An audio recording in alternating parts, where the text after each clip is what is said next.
What is going on, everybody? Welcome back to Phones and Drones. All right, for those of you that follow the channel, you know we did our unboxing and really our first look with the Spyra LX. And for those of you that missed that video, we came away very impressed. But now that we've used it, we got our Spyra 2 in-house. Got some things to tell you guys about. First things first, if you're getting this new Spyra LX, you are by no means missing out on a lot for that $100 plus price premium over the Spyra 2. I can tell you it is very nice to have where it will automatically suck up the water rather than this pump action, because you're doing a lot of pumping to get water in this baby. The tank is big, get a little extra shots on the newer model, or excuse me, on the Spyra 2 than you do on this one, but that's not the only caveat. One issue that you get is that the trigger is a lot more difficult to pull, has a lot more play than what you got on the Spyra 2. Having said that, I have a little 6-year-old and she could not pull this trigger very easily without a lot of kind of pivoting and anchoring on that, actually on the pump, to be able to pull this trigger. She did not have that same issue though with the Spyra 2. Also, one thing that a lot of people were worried about that we're hoping to be fixed, we didn't initially find this as an issue, but it is, and that is the leakage. As you can see, is still prevalent down in this area by where that connector screw is and all that. So not a deal breaker, but you are going to lose some of the water from that. A little bit of an annoyance, not a big deal, but I just wanted to call it out to you that that is still present. Beyond that, the tank does hold a good amount of shots. I do truly feel like you're getting a few less shots in this tank than you are in the Spyra 2. But aside from that, one extra benefit that this has going for it is that it is substantially lighter than what you got with the Spyra 2. Because of all the mechanical mechanisms and the charging and the battery and all that, it is quite a bit heftier than this baby. One thing you're not losing out on is a lot of that power. With this, you're still getting a good distance of that blast of water. You're still having a good time. And we're going to be going to the pool this weekend, and I really can't wait to use both of these at the same time. They're still telling you, as you can see here, the max immersion depth. They're still recommending you don't fully immerse this in water.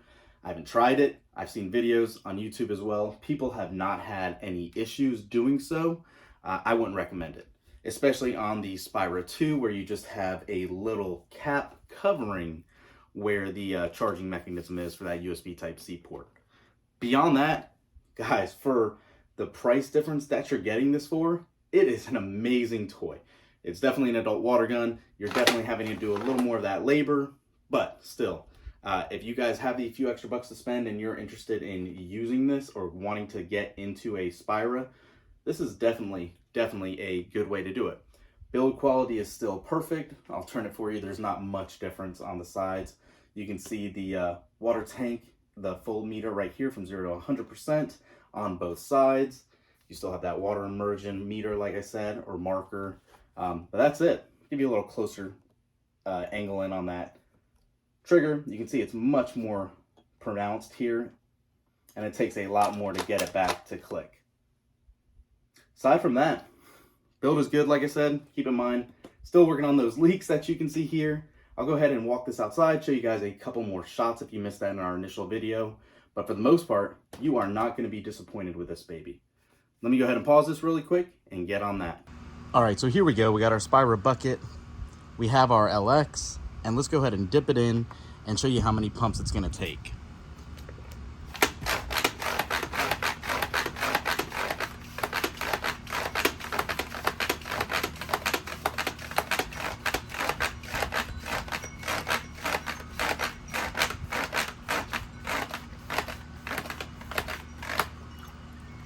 Okay, so we did about 31 pumps, and you can see we're almost at 100.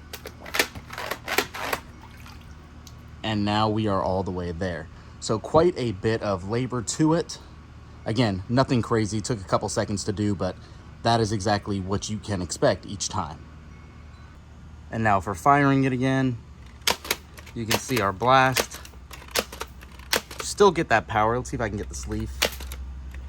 You're definitely still able to get quite a bit of power out of this and distance. And you can see now after all that, still right about 50% left. Let's go ahead and shoot it a couple more times.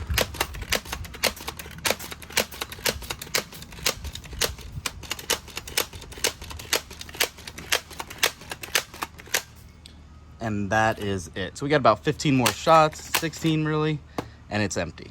So there you go. This video is in no way, shape, or form sponsored by Spyra. These are purely my thoughts. I purchased the LX and the 2 with my own money, and because of how fun this LX was, that's why I got the Spyra 2, really to compare and see the difference. You absolutely do not need to spend that extra money on the Spyra 2, but there is a big difference between the level of how easy it is to obviously pump. But aside from that, this LX is amazing. It's super fun. Spring's gonna be ending, summer's coming, it's warming up. It's a perfect time to get one of these. I don't recommend taking it to the beach and having salt water in it. I've heard it's not gonna affect anything as long as you clean it out. It should be okay, but take that for what you want. We know what salt does to different components and screws and electronics. So the electronic aspect you don't have to worry about on the LX, but just something to keep in mind that that salt could eat away at, you know, any of the internal workings on this. But aside from that, yes, the build's not perfect. You have that little drip, but everything works great. It saves you a couple bucks than what you would be spending on the Spyra 2, and is really just a pleasure to use. One other call out, like I said though, it is not that easy for a younger kid to use. They're not recommended for somebody in the 5, 6, 7 age range. But again, having experienced myself with my daughter, she can't pull that trigger too easily. It's just too difficult. So keep that in mind if you're getting it for a little one. Might want to make sure they're a little over 10 or so, or at least have a strong grip and can hold that massive gun. But aside from that, guys, yeah, what do you guys think? Comment down below. Are you guys picking one of these up? Do you prefer the 2, or is it good to save that money on the LX? Let me know. Curious to see what you guys think. Thanks for watching, guys. Stay tuned to the channel. Thumbs up this video, and we'll catch you in the next one. Peace.